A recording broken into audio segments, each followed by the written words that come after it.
Hi guys. तो जैसा कि हमने अपने पिछले लेक्चर वीडियो में स्टडी किया इंडेफिनिट प्रोनाउन के बारे में। इंडेफिनिट का मतलब अनिश्चय बोधक, जो डेफिनिट ना हो, अनिश्चय बोधक सर्वनाम।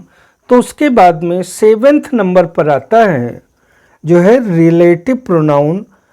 आज हम रिलेटिव प्रोनाउन के बारे में स्टडी करेंगे और देखेंगे कि इस टॉपिक पर वो स्पेशल रूल्स कौन से हैं जो बहुत ज़्यादा इम्पोर्टेंस रखते हैं। तो let us start. Relative pronouns वे प्रोनाउंस जो अपने पहले प्रयुक्त नाउन अथवा नाउन इक्विवेलेंट वर्ड से संबंध बनाते हैं तथा दो सेंटेंस को जोड़ने का कार्य करते हैं, रिलेटिव प्रोनाउंस कहलाते हैं। तो बता रहे हैं कि वे प्रोनाउन जो अपने पहले प्रयुक्त नाउन अथवा नाउन इक्विवेलेंट वर्ड्स। तो नाउन इक्विवेलेंट वर्ड्स क्या है? इक्विवेलेंट मीन्स होता है समकक्ष, यानी वो नाउन है या नाउन जैसे हैं।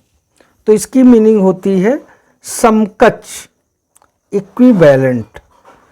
तो जो कि नाउन है या नाउन का वर्क कर रहे हैं तो उनसे ये संबंध बनाते हैं और सेंटेंसों को सेंटेंस ना कह करके क्लाज हो जाएगा। जब कॉम्प्लेक्स और कंपाउंड सेंटेंस बनेगा तो दो या अधिक सेंटेंसों को जोड़ने का भी कार्य करते हैं। ऐसे प्रोनाउन रिलेटिव प्रोनाउंस कहलाते हैं। रिलेटिव प्रोनाउंस में हैं who, which, that, as, what, but. लेकिन इसका ध्यान रखिए कि कुछ डबल पार्ट्स ऑफ स्पीच हैं, जैसे हु, विच, व्हाट, ये सब इंट्रोगेटिव प्रोनाउन में भी हैं। ये प्रश्नवाचक शब्द हैं। तो प्रश्नवाचक शब्द होने के साथ साथ में जब इनका रोल जो है कनेक्टर के रूप में होता है, कंजक्शन के रूप में होता है, संबंध निरूपण के अर्थ में ये प्रयोग किए जाते हैं, तो ये वहाँ पर रिलेटिव प्रोनाउन हो जाते हैं। क्वेश्चन वर्ड नहीं रहते हैं, इंट्रोगेटिव वर्ड नहीं रहते हैं, इंट्रोगेटिव प्रोनाउन नहीं रहते हैं। तो एक एग्जाम्पल हमने लिया है, जैसे आई मेट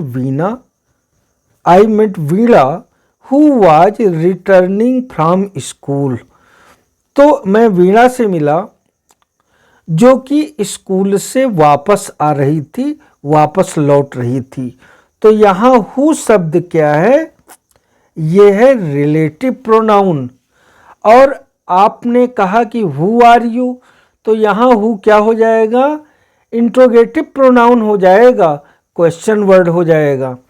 तो यहाँ हु शब्द आई मेट वीणा और she was returning from school, दोनों सेंटेंस को, दोनों क्लॉज को जोड़ करके एक सेंटेंस बनाता है। दूसरा एग्जाम्पल है the pen that my father gave writes well. वो पेन जो मेरे पिताजी ने मुझे दी बहुत अच्छी चलती है, उससे बहुत अच्छा लिखा जाता है।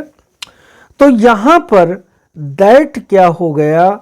दैट हो गया यहाँ पर रिलेटिव प्रोनाउन, क्योंकि ये संबंध भी बता रहा है और दो सेंटेंसेज को जोड़ने का भी कार्य कर रहा है।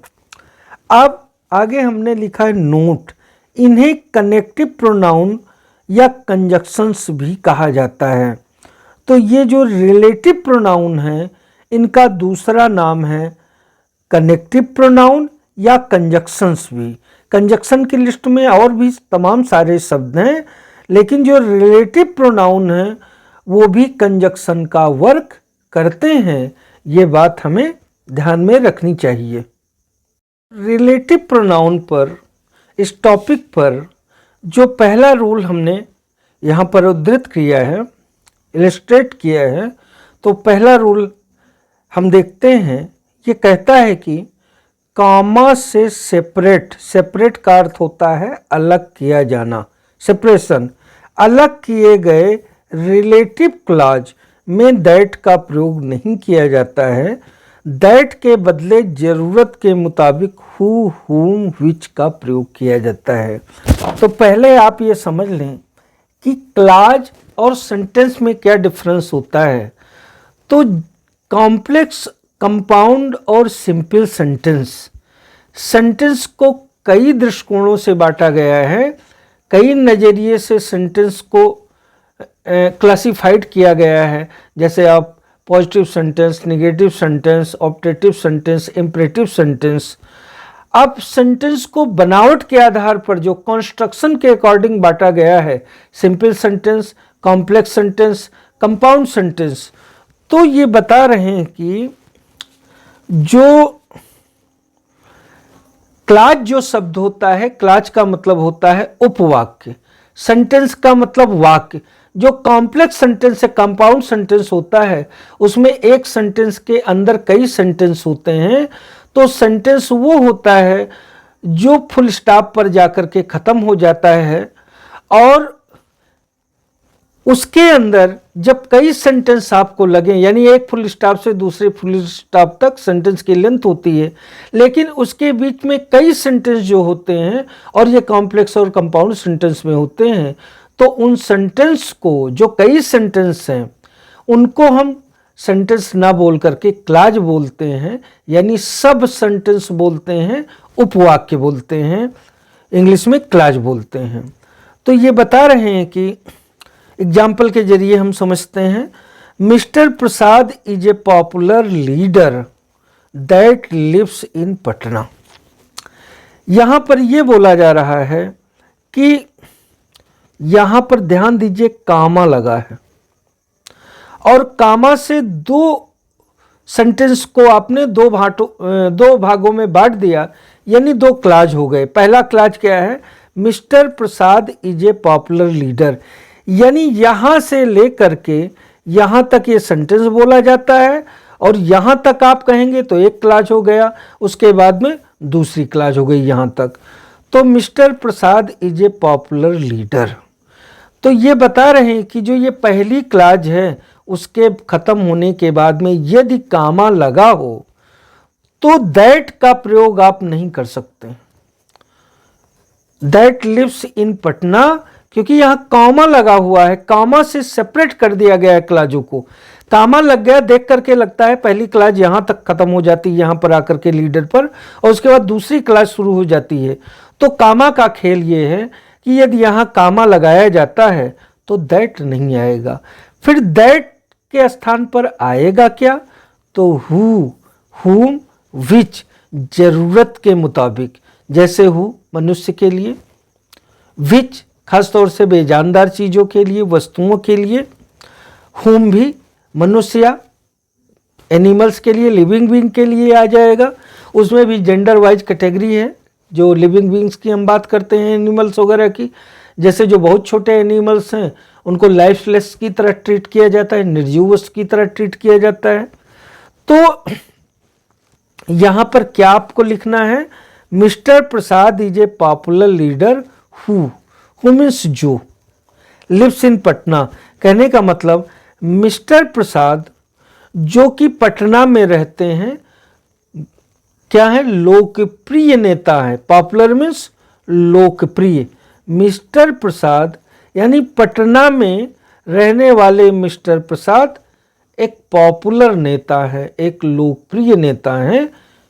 तो इस तरीके से आप हु, विच और हुम का प्रयोग करेंगे, दैट के प्रयोग से बचेंगे। एग्जाम्पल हमने लिया है, he has bought a pen that is black.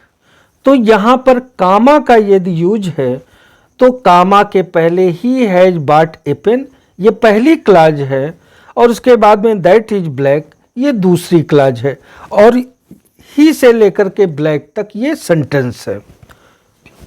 तो जब कामा लगा है तो दैट का प्रयोग नहीं होगा, दैट की बजाय विच का प्रयोग होगा, क्योंकि पेन जो है वो क्या है? निर्जीव वस्तु है, इसलिए हु नहीं आ सकता है, और हुम तो जो है वो दूसरी बात हो गई। तो हु की बजाय विच का प्रयोग होगा, और दैट की बजाय विच का प्रयोग होगा।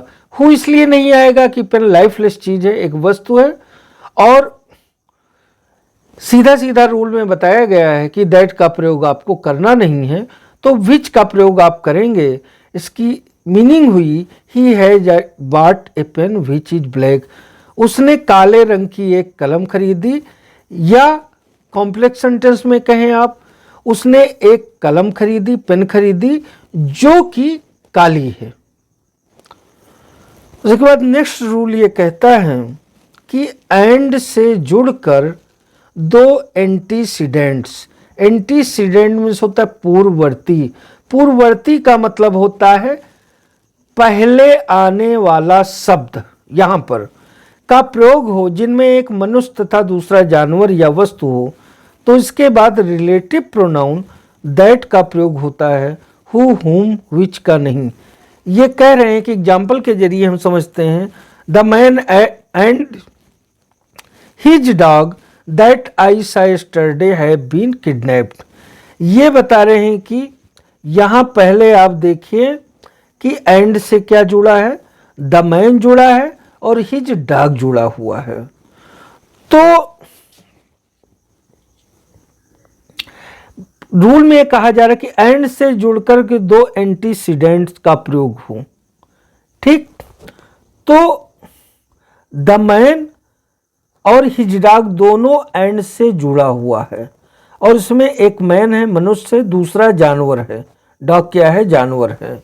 तो ये बता रहे हैं कि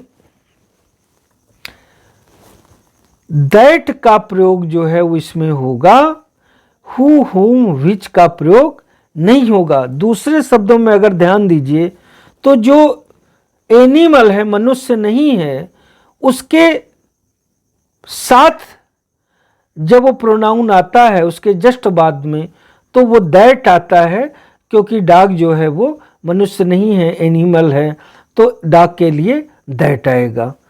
तो the man and his dog, वो आदमी और द मैन यानी पर्टिकुलर आदमी, यहाँ पर डेफिनेट प्रोनाउन है, वो आदमी और उसका कुत्ता, यानी आदमी और उसका कुत्ता जिसको मैंने कल देखा, हैव बीन किडनैप्ड, दोनों का अपहरण कर लिया गया। यानी कल जिस आदमी और उसके कुत्ते को मैंने देखा उसका अपहरण कर लिया गया। तो मोटी सी एक बात आप ध्यान में रखें कि यहाँ पर हु का प्रयोग नहीं होगा कि द मैन पहले आया है, बल्कि डॉग जो बाद में आया है उसके अकॉर्डिंग दैट का प्रयोग होगा।